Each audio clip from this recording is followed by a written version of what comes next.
Now, the rest of the story. In a field of little more than 60 acres on the outskirts of 18th century Paris, there was buried treasure.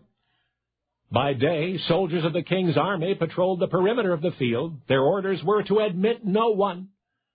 The peasants who lived in the surrounding countryside were most curious. Sometimes they'd gather at a nearby glen to watch the changing of the guard. Just what had the king buried out there? No one knew for certain, only that whatever it was, it must be valuable indeed. Why else would sentries be placed to protect it?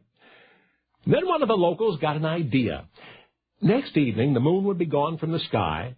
So far, no torches had been used to light the property at night, so perhaps some of the braver citizens could band together and venture out into the darkness and dig up the king's treasure.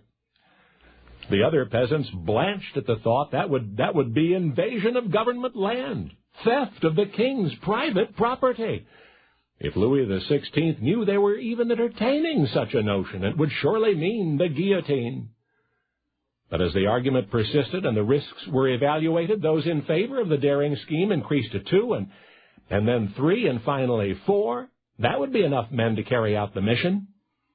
And so on the appointed evening, at the appointed late hour, the 4 fearless peasants met at the same glen, each bearing a shovel.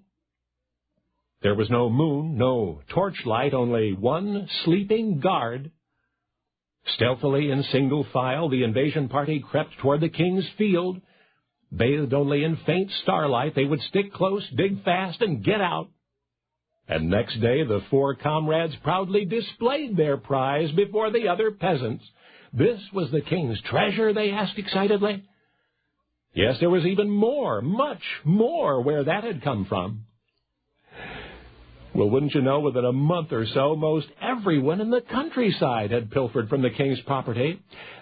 But this no one knew. That the king's soldiers, the sentries who guarded the treasure, had been instructed to look the other way. You see, it was a young man named André Parmentier who buried that treasure for King Louis XVI, and it was both André's and Louis's sincerest intention that the treasure be a gift to the French people. But both realized that as a gift it might be rejected, whereas if it were guarded by the king's soldiers, the temptation to steal it would be irresistible. You see, André Parmentier was an apothecary and a horticulturist, and he was concerned about the dietary deficiencies of France's poor.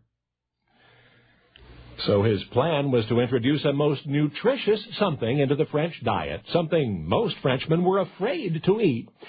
But first he had to overcome their apprehension by playing on their curiosity and their greed.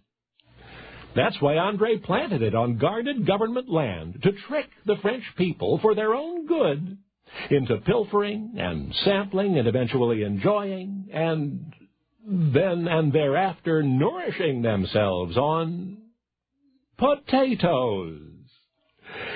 Only now you know the rest of the story.